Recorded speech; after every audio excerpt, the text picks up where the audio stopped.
मैं एक बार वापस रिवाइज कर देता हूँ जो फर्स्ट यूनिट में कल मैंने बताया था। कल की जो फर्स्ट यूनिट हमने जो क्वांटम मैकेनिक्स में स्टार्ट की थी, उसमें मैंने जो बताया था वो था कि क्वांटम मैकेनिक्स की आवश्यकता हमें क्यों पड़ी, मतलब किस वजह से इसकी जरूरत पड़ी। इसका मेन कारण था ऊर्जा, क्योंकि जो हम क्लासिकल मैकेनिक्स पढ़ते थे, उस क्लासिकल मैकेनिक्स के अंदर हम एनर्जी को क्या पढ़ते थे, सतत या कंटिन्यूअस रूप से चलने वाली एनर्जी बोलते थे। मतलब हर जगह पे कंटिन्यूअस, मतलब एक लगातार रूप में चलेगी एनर्जी का एक क्या होता है, एक पूरा रूप होता है, मतलब एक कंटिन्यूअस रूप में। जैसे कि आप देखोगे ना तो कंटिन्यूअस रूप जैसे कि इस प्रकार से चल रही तो हमेशा ऐसे ही चलेगी एनर्जी, इसके अंदर किसी प्रकार का कोई परिवर्तन नहीं होता है, सतत एनर्जी होती है। मतलब एक समान रूप से उसके अंदर पूरा का पूरा किसी भी क्षेत्र के अंदर क्या होगा, एनर्जी का वितरण होता है। तो वो किसके अनुसार बताया गया था, क्लासिकल मैकेनिक्स के अनुसार।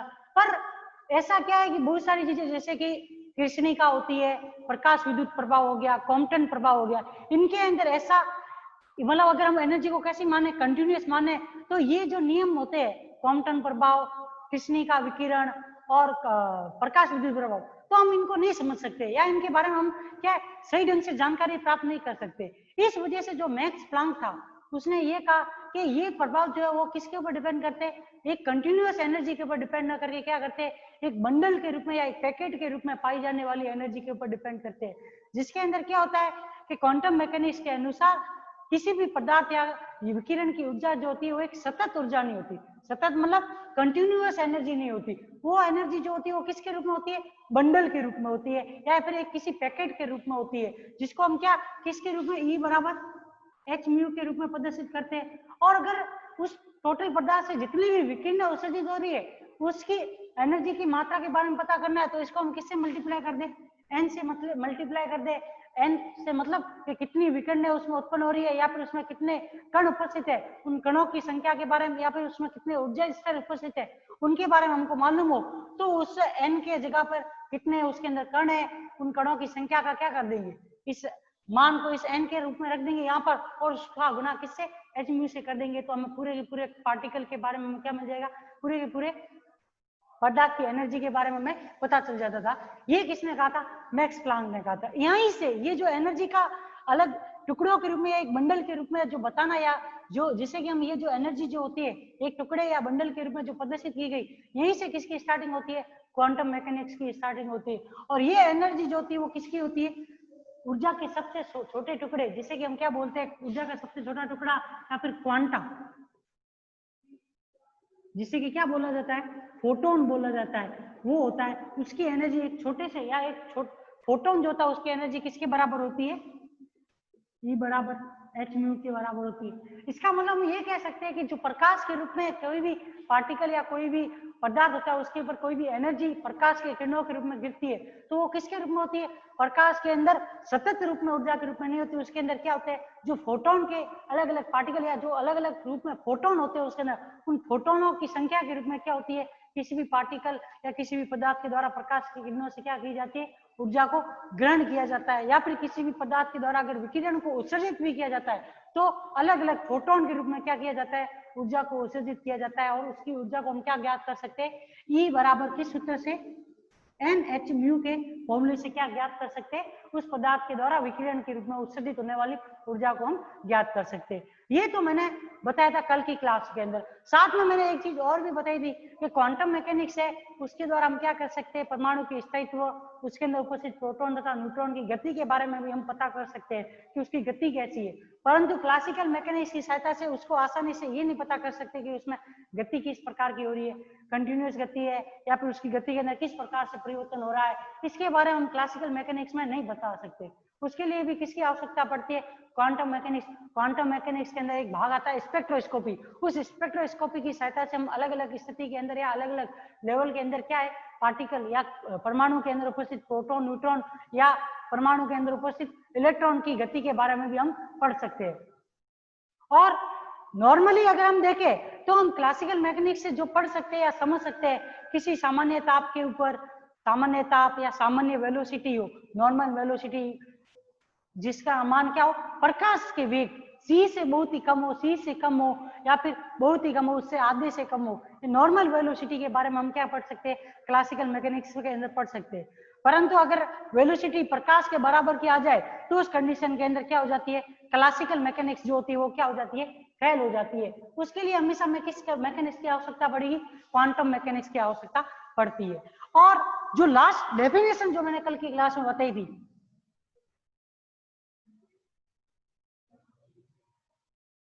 वो डेफिनेशन जो मैंने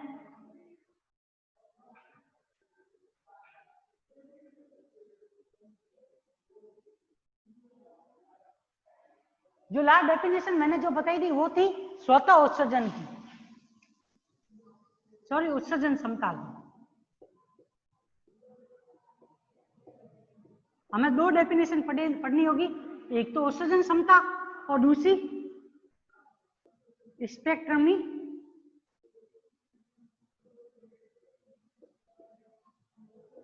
उत्सर्जन क्षमता। मतलब क्वांटम मैकेनिक्स के अंदर जो मेन भाग है कृष्णी का विकिरण या ब्लैक बॉडी रेडिएशन, उसको पढ़ने से पहले हमें जो पढ़ना पड़ेगा वो क्या होगी, दो डेफिनेशन जो कि उत्सर्जन क्षमता और स्पेक्ट्रमी उत्सर्जन क्षमता होती है उसके बारे में हमें पढ़ना पड़ेगा कि ये दोनों क्या होती है उसके बारे में। कोई भी पार्टिकल जो है वो क्या है, विकिरणों के रूप में क्या करता है, अपनी ऊर्जा को क्या करता है, उत्सर्जित करता है। तो वो जो ऊर्जा को उत्सर्जित करता है ना, वही उसकी क्या कहलाती है, उत्सर्जन क्षमता कहलाती है। और अगर किसी फ्रीक्वेंसी की रेंज के अंदर वो क्या करता है, अपनी ऊर्जा को उत्सर्जित करता है या विकिरणों को उत्सर्जित करता है, तो वो उसकी क्या कहलाएगी, स्पेक्ट्रमी उत्सर्जन क्षमता कहलाती है। तो आप लोगों को ये ध्यान रखना है कि कोई भी पदार्थ जो होता है वो क्या कर सकता है, किसी भी तरंग दैर्ध्य की, किसी भी तरंग दैर्ध्य से मतलब ये है कि आप सबसे छोटी से छोटी तरंग दैर्ध्य या सबसे बड़ी से बड़ी तरंग दैर्ध्य, जैसे कि आप गामा विकिरण पढ़ते हो, ESR, NMR, ये सब चीजें पढ़ते हो, इनके अंदर क्या होती है, कोई फिक्स फ्रीक्वेंसी या फिक्स तरंग दैर्ध्य की क्या होती है, विकिरण उत्सर्जित होती है या तरंगे होती है। तो इन तरंगों में से मतलब आप पढ़ते हो, मतलब 10 की घात माइनस के 15 या 16 से या 10 की घात माइनस 21 से लेकर 10 की घात 3 या 4 तक के तरंग दैर्ध्य की विकिरणों के बारे में हम पढ़ते हैं, किसके अंदर, स्पेक्ट्रोस्कोपी में पढ़ते हैं। इन इस रेंज के बीच की किसी भी स्पेक्ट्रम या किसी भी तरंग का क्या कर सकता है, कोई भी पदार्थ उत्सर्जन करता है। कौन, नॉर्मली ब्लैक बॉडी के अंदर तो क्या होता है, इन सभी तरंगों का उत्सर्जन होता ही है। तो इन सभी तरंगों का उत्सर्जन जो होता है वो क्या होता है, ऊर्जा के रूप में होता है। तो ये जो ऊर्जा की मात्राएं जो होती है ना, वो क्या होती है, उत्सर्जन क्षमता या फिर स्पेक्ट्रमी उत्सर्जन क्षमता होती है। बस दोनों में अंतर क्या है, क्या उत्सर्जन क्षमता तो क्या होती है, वो क्या है, पृष्ठ के किसी भी क्षेत्र से किसी भी उस तरंग दैर्ध्य की ऊर्जा का उत्सर्जन हम कर सकते हैं। परंतु स्पेक्ट्रमी उत्सर्जन के अंदर क्या होगी, लैम्बडा से लैम्बडा प्लस डेल लैम्बडा के मध्य में क्या अंतर है, डेल लैम्बडा तरंग दैर्ध्य का। इस तरंग दैर्ध्य की अगर हम तरंगों का उत्सर्जन कर पाते हैं किसी पदार्थ से, तो वो वाला उत्सर्जन क्षमता क्या कहलाएगी, स्पेक्ट्रमी उत्सर्जन क्षमता। मतलब कहां से कहां तक, लैम्बडा से लैम्बडा प्लस डेल लैम्बडा, मतलब दोनों ही तरंग दैर्ध्य, इस तरंग दैर्ध्य प्रयास के बीच में अंतर कितना है, डेल लैम्बडा का। इस तरंग दैर्ध्य की अगर इस तरंग दैर्ध्य के बराबर की विकिरण का अगर हम क्या करते हैं, किसी पदार्थ से उत्सर्जन कर देते हैं, तो उत्सर्जन की जो मात्रा होती है उसको हम कौन सी मात्रा बोलेंगे, उस क्षमता को हम क्या बोलेंगे, स्पेक्ट्रमी उत्सर्जन क्षमता बोलेंगे। तो मैं जो ये दो डेफिनेशन है उसको मैं कल वाली डेफिनेशन को भी वापस लिख रहा हूँ, उसके बाद में हम ये स्पेक्ट्रमी उत्सर्जन क्षमता की भी डेफिनेशन को लिख देंगे। किसी नियत ताप पर, किसी नियत ताप पर किसी पृष्ठ के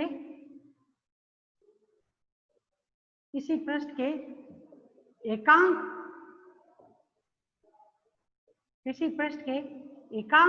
क्षेत्रफल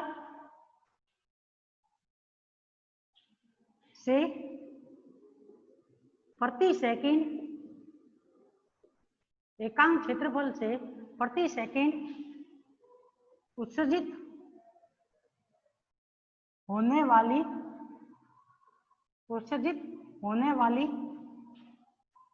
विकिरण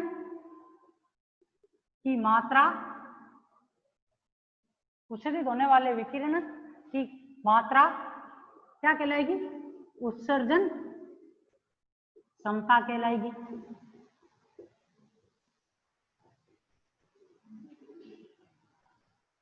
जिसे किससे, ई से प्रदर्शित करते हैं।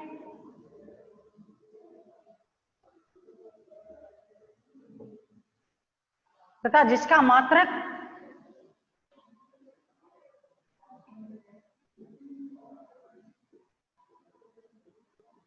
क्या होता है? वॉट प्रति मीटर स्क्वायर।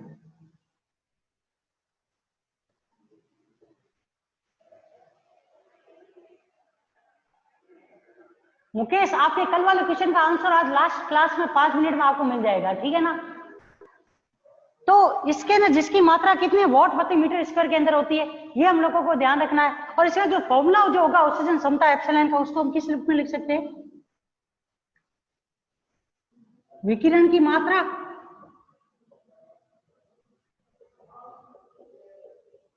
अपन क्या आ जाएगा? पृष्ठ का क्षेत्रफल। ये क्या आ जाएगा आपके ऑक्सीजन क्षमता का फॉर्मूला, या फिर ऑक्सीजन क्षमता में किसे कहते हैं उसके बारे में हमें पता चल जाएगा, ठीक है ना, इस फॉर्मूले की सहायता से। ये जो दो डेफिनेशन है ये बहुत ज्यादा इंपॉर्टेंट है। क्यों? क्योंकि जो हम किसनी का विकिरण का नियम पढ़ेंगे, या किसनी का विकिरण के अंदर जो ऊर्जा का उत्सर्जन होता है, उसके लिए ये जो उत्सर्जन क्षमता तथा विकिरण उत्सर्जन क्षमता है, इसको पढ़ना बहुत ज्यादा जरूरी है। ये दोनों मालूम होंगे तो उसके अंदर जो डायग्राम बनेगा या जो ग्राफ बनेगा ना, उसको हम आसानी से समझ सकते हैं।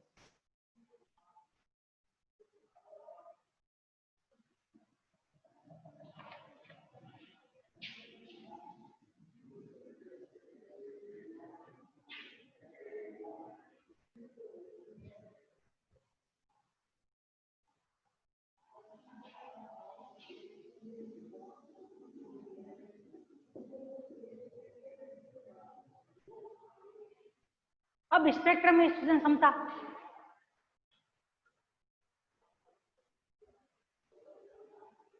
अरे क्लास में 3 मिनट ही बचे थे, इस वजह से वो ऑफ हो गई थी।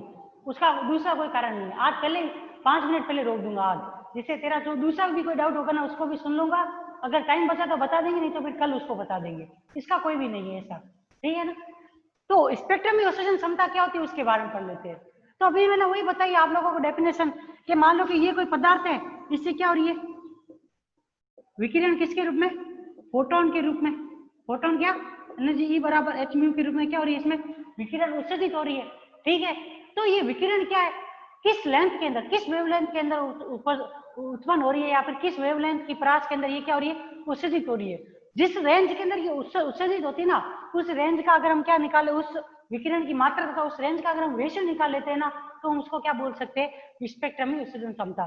तो इसकी डेफिनेशन हम ये कह सकते हैं, किसी नियत ताप पर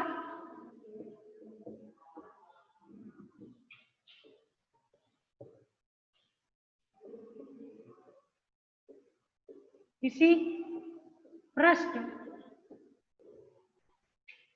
के एकांक क्षेत्रफल में से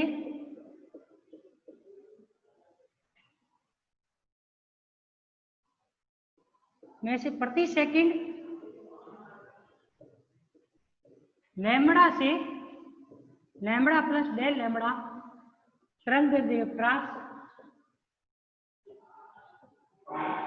तरंगदैर्ध्य परास की उत्सर्जित विकिरणों की कुल मात्रा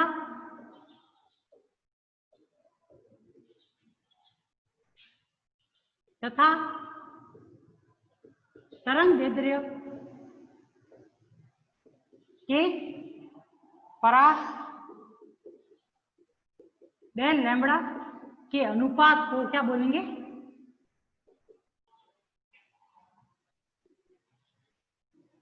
स्पेक्ट्रमी उत्सर्जन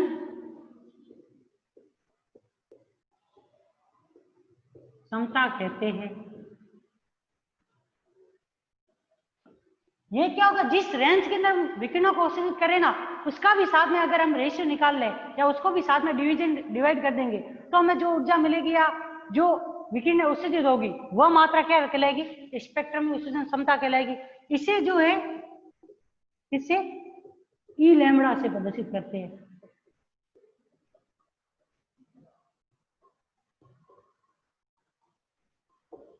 जहां पे एप्सिलॉन या ई लैम्बडा जो क्या होगा वो किसके बराबर होगा?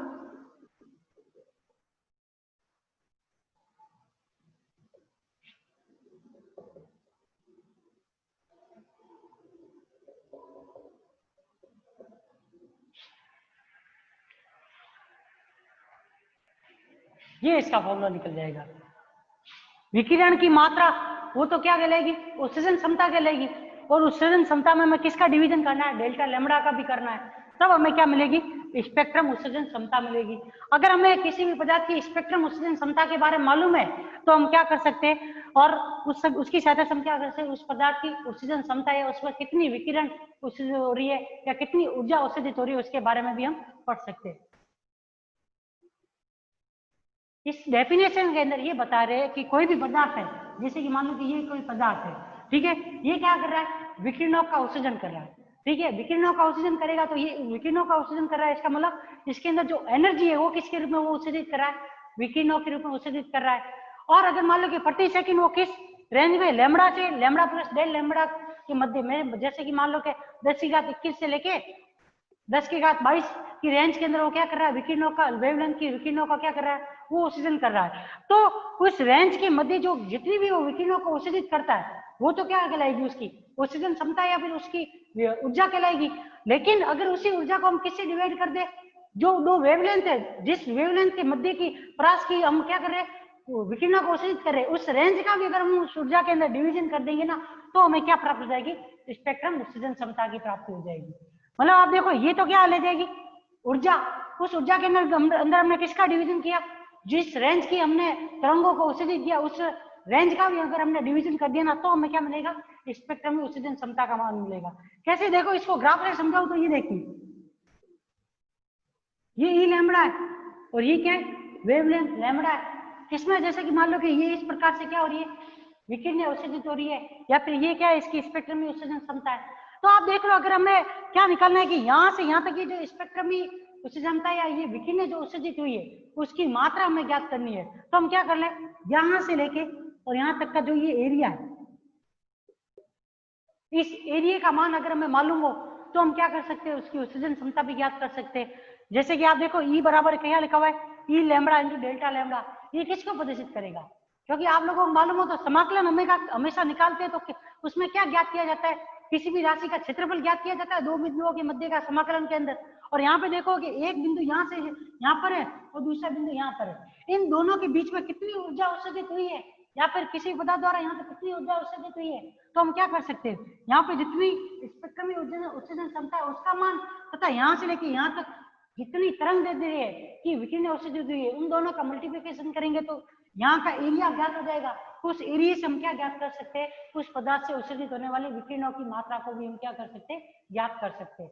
क्योंकि आप लोगों को एक चीज ये तो ध्यान होगी, तो ट्वेल्थ में समाकलन पढ़ा है तो डेफिनेशन के अंदर भी बताया होगा कि समाकलन जो होता है उसका क्या, उसका उपयोग किसमें किया जाता है? किसी भी पदार्थ या कोई भी ग्राफ जो होता है या कोई भी आकृति जो होती है उसके एरिया को ज्ञात करने में किया जाता है। तो यहाँ पे यहाँ से यहाँ तक का एरिया जो है वो किसको प्रदर्शित करेगा? इस ग्राफ का एरिया। इस ग्राफ का एरिया जो होगा उस पदार्थ के द्वारा उत्सर्जित होने वाली विकिरणों की मात्रा को प्रदर्शित करेगा। तो उस कंडीशन में अगर हम स्पेक्ट्रम में उत्सर्जन क्षमता तथा जिस रेंज के अंदर ये विकिरण उत्सर्जित हो रही है उस रेंज का आपस में मल्टीप्लिकेशन करेंगे तो हमें उत्सर्जन क्षमता या फिर पदार्थ की कुल उस पदार्थ से उत्सर्जित होने वाली कुल ऊर्जा की मात्रा के बारे में भी हमें क्या पता चल जाएगा। ठीक है ना? तो यहाँ से तो ये स्पेक्ट्रम में उत्सर्जन क्षमता के बारे में भी हमें पता चल जाएगा। और किसी को कोई प्रॉब्लम है इस डेफिनेशन के अंदर है तो मेरे को बता दो, वापस रिपीट कर देता हूँ, नहीं तो फिर आगे स्टार्ट करते हैं। मुकेश, स्वरूप, कोई प्रॉब्लम है? चैट के अंदर बता दो। नहीं है? आगे स्टार्ट कर दे। ठीक है।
जो क्वांटम मैकेनिक्स की स्टार्टिंग हुई थी वो सबसे पहले किससे हुई थी? कृष्णिका विकिरण या फिर मैक्स प्लांक के नियम, जब मैक्स प्लांक था उसके डेफिनेशन से स्टार्ट हुई थी, या फिर जो ऊर्जा का क्वांटीकरण था उससे स्टार्ट हुई थी। तो आप लोगों को ध्यान रखना है कि जो क्लासिकल मैकेनिक्स थी उसका फेलियर स्टार्ट हुआ था ब्लैक बॉडी रेडिएशन के अध्ययन से, या फिर ब्लैक बॉडी का रेडिएशन का जो उसने या फिर उसने ब्लैक बॉडी रेडिएशन को समझाने के लिए जो नियम दिए थे उनके फेलियर से किसका स्टार्टिंग होती है? क्वांटम मैकेनिक्स की स्टार्टिंग होती है, जो कि आगे किसके द्वारा? मैक्स प्लांक के द्वारा क्या की थी? कंप्लीट की गई थी, या इसके अध्ययन के बारे में जो सबसे अच्छे रिजल्ट या सफल रिजल्ट जो दिए गए थे वो किसके द्वारा? मैक्स प्लांक के द्वारा दिए गए थे। तो आप लोगों को जो क्वांटम मैकेनिक्स की स्टार्टिंग जो मतलब आप बोल सकते हो या फिर ये कह सकते हो कि आंशिक रूप से जो क्वांटम मैकेनिक्स स्टार्ट हुई थी वो कहां से स्टार्ट हुई थी? ब्लैक बॉडी रेडिएशन से। ब्लैक बॉडी रेडिएशन क्या होती है या फिर ब्लैक बॉडी क्या होती है, इसको पढ़ने या ये रेडिएशन को पढ़ने से पहले हमें ये मालूम होना चाहिए कि जो कृष्णिका या जिसे हम क्या बोलते हैं इंग्लिश में ब्लैक बॉडी बोलते हैं, ये होती क्या है, इससे स्टार्टिंग करते हैं। तो सबसे पहले तो हमें ये मालूम होना चाहिए कि कृष्णिका क्या होती है। इसका डायग्राम से इसको समझा सकते हैं।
तो सबसे पहले तो हमें ये पढ़ना होगा कि ब्लैक बॉडी होती क्या है, उसके बाद हमें ये पता करना होगा कि ब्लैक बॉडी रेडिएशन क्या होती है।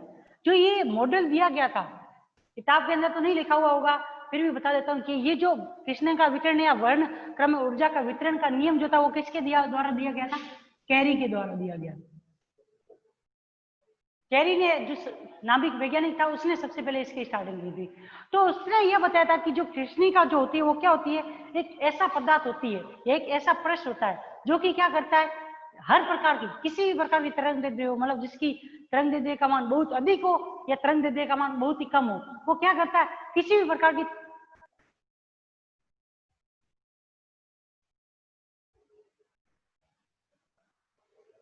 अब कैरी वैज्ञानिक का नाम था, उसने मॉडल दिया था, ये मैंने बताया है। अब इसके आगे का उससे आगे मतलब उसका क्या पूरा नाम था इससे कोई लेना देना नहीं, अपन को ये पढ़ना है कि उसने क्या बताया था, बस उसके बारे में पढ़ना है, ठीक है ना। तो इसके अंदर क्या कृष्णिका विकिरण क्या, कृष्णिका क्या होती है?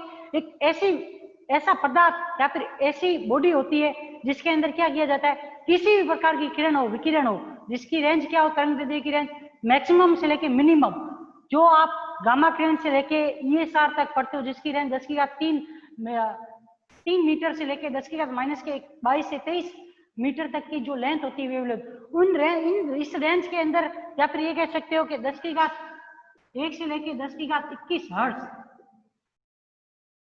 इस फ्रीक्वेंसी रेंज की, या फिर इसके उल्टी जो होती है आप लोगों के वेवलेंथ, किसी भी वेवलेंथ की या किसी भी फ्रीक्वेंसी की अगर विकिरण का क्या करता है, कोई पिंड अगर उस क्या करता है, अवशोषण करता है, तो उस अवशोषण के दौरान जो हमें पिंड प्राप्त होता है उस पिंड को हम क्या बोलेंगे? आदर्श कृष्णिका बोलेंगे, या फिर हम ये बोल सकते हैं आइडियल ब्लैक बॉडी भी उसे कह सकते हैं। मतलब ब्लैक बॉडी एक ऐसा पिंड होगा जो कि क्या करेगा, किसी भी प्रकार की विकिरण का क्या करता है, अवशोषण करता है। और ब्लैक बॉडी विकिरण क्या होगी, जब किसी नियत ताप के ऊपर हम क्या कर रहे हैं, किसी भी आइडियल ब्लैक बॉडी को हम गर्म करते हैं, तो क्या करता है, गर्म करने के दौरान यहाँ पर मान लो कि यहाँ से हमने क्या किया, इसको क्या किया, गर्म करना स्टार्ट किया, ठीक है। गर्म करना स्टार्ट करते हैं तो उसके साथ साथ में जब गर्म करते हैं तो उस कंडीशन में क्या करती है, जिस प्रकार से इसने विकिरणों का उत्सर्जन किया उसी प्रकार से यह करे किसी भी तरंग दैर्ध्य या किसी भी फ्रीक्वेंसी की रेंज की क्या करती है, तरंग दैर्ध्यों का उत्सर्जन भी करती है, तो उसे हम क्या बोलेंगे, ब्लैक बॉडी रेडिएशन। दोनों में अंतर है, एक तो क्या है आदर्श कृष्णिका और एक क्या है कृष्णिका विकिरण।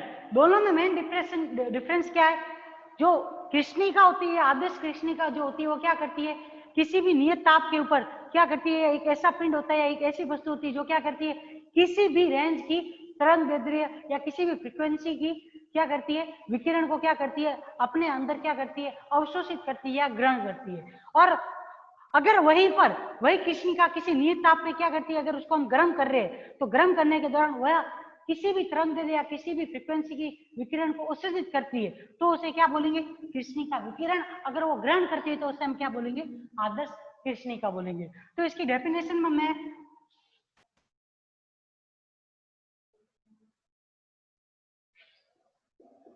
एक ऐसी वस्तु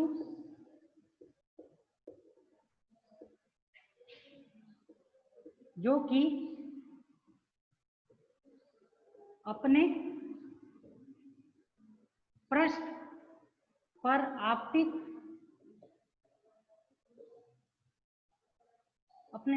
आपतित सभी विकिरणों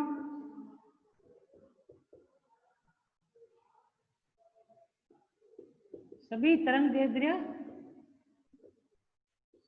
की विकिरणों का क्या करती है, का अवशोषण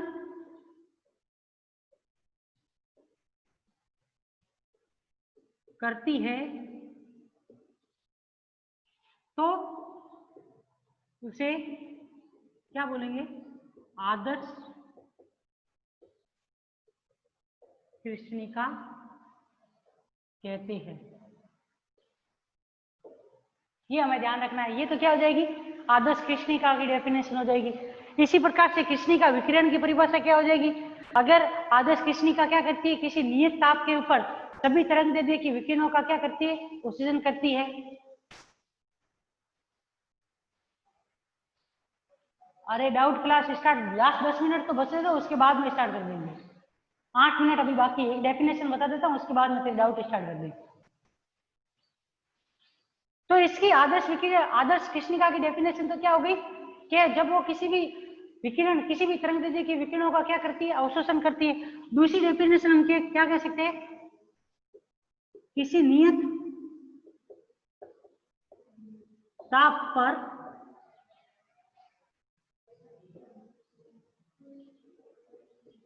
कृष्णिका को गर्म करते हैं तो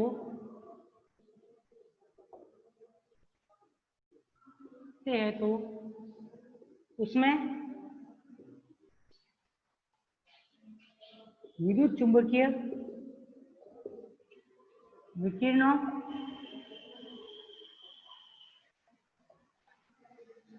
का क्या होता है, उत्सर्जन होता है, तो इसे क्या बोलेंगे, कृष्णिका विकिरण कहते हैं।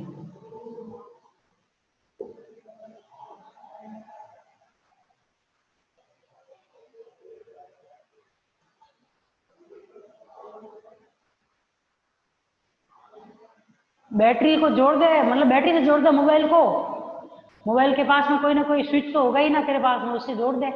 3 मिनट में तो ऐसे तो कंप्लीट होगा नहीं ना।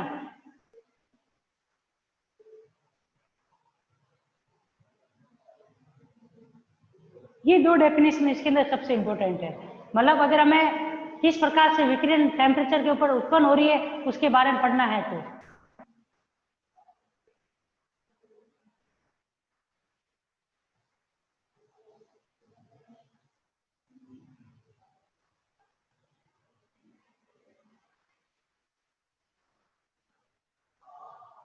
एक और वैज्ञानिक था किरचॉफ।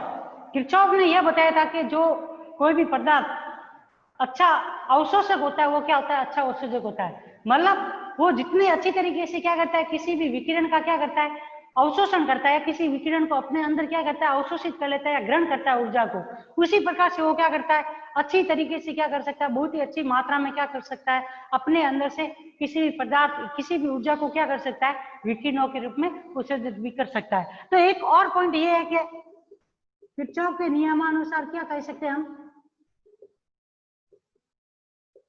के नियमानुसार एक अच्छा अवशोषक, एक अच्छा अवशोषक, एक अच्छा उत्सर्जक भी होता है, एक अच्छा उत्सर्जक भी होता है, ये हमें ध्यान रखना है। मतलब वो जितनी अच्छी तरीके से क्या करता है, ऊर्जा को या किसी विकिरण को ग्रहण कर सकता है, वो उतनी अच्छी तरीके से या उतनी अच्छी मात्रा में क्या कर सकता है, विकिरणों का क्या कर सकता है, उत्सर्जन भी कर सकता है। ये किसने बताया था, किरचॉफ ने बताया था। अब हम इसके अंदर जो आगे की तरफ पढ़ेंगे वो पढ़ेंगे कि अगर हम किसी भी अलग अलग ताप के ऊपर या मान लो कि टेम्परेचर का मान 1000 केल्विन, 2000 केल्विन या 3000 केल्विन के रूप में हम अगर किसी कृष्णिका को दे रहे हैं, तो उस कंडीशन के अंदर उस कृष्णिका के द्वारा या उस ब्लैक बॉडी के द्वारा रेडिएशन को किस प्रकार से उत्सर्जित किया जाता है, उस रेडिएशन की मात्रा अलग अलग टेम्परेचर के ऊपर क्या होगी, बढ़ेगी या घटेगी, या फिर उस के अंदर जो तरंग दैर्ध्य होगी उसके साथ में स्पेक्ट्रम में उत्सर्जन क्षमता का क्या इफेक्ट पड़ता है उसके द्वारा, या जो स्पेक्ट्रम में उत्सर्जन क्षमता वो क्या बढ़ेगी या घटेगी, उसके बारे में भी हम इसी के अंदर पढ़ेंगे।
अब